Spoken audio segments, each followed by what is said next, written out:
चुनावी मौसम में जहां एक तरफ नेता, विधायक और मंत्री अपनी टिकट की चाहत में जयपुर से लेकर दिल्ली तक चक्कर काट रहे हैं, वहीं दूसरी तरफ राजस्थान सरकार के मंत्रिमंडल में शामिल एक नेता ऐसे भी हैं जो चुनाव नहीं लड़ना चाहते।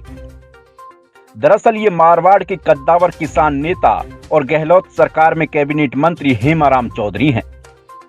हेमाराम के चुनाव लड़ने से मना करने के बाद उनके समर्थक मनाने में जुटे हैं।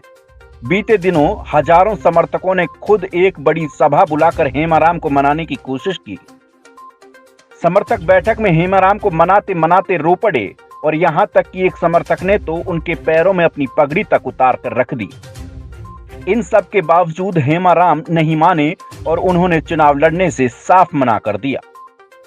हेमाराम ने चुनाव न लड़ने की वजह भी बताई। उन्होंने कहा कि वो इस बार इसलिए चुनाव नहीं लड़ सकते क्योंकि उन्होंने पिछली बार जनता से किए वादे पूरे नहीं किए।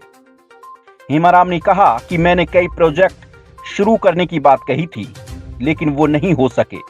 उन्होंने कहा कि जिस जनता ने मुझे यहां तक पहुंचाया उनके लिए मैं कुछ नहीं कर सका तो मेरा चुनाव लड़ना सही नहीं है। हेमाराम चौधरी के राजनीतिक सफर पर नजर डालें तो वो अब तक 8 बार चुनाव लड़ चुके हैं और उनमें से सिर्फ 2 बार चुनाव हारे हैं। हेमाराम अभी गहलोत सरकार में कैबिनेट मंत्री हैं और पहले भी गहलोत सरकार में राज्य मंत्री रह चुके हैं।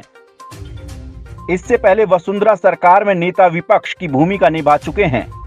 हेमाराम सचिन पायलट गुट के नेता माने जाते हैं। सचिन की बगावत के वक्त भी हेमाराम उन्हीं के साथ थे और उन्होंने कई दफा गहलोत को खरी खोटी भी सुनाई थी। वो इसी नाराजगी में कई बार इस्तीफा भी दे चुके हैं। बहरहाल अब देखना है कि आने वाले दिनों में हेमाराम चौधरी चुनाव लड़ेंगे या नहीं। Bureau report, Hind live.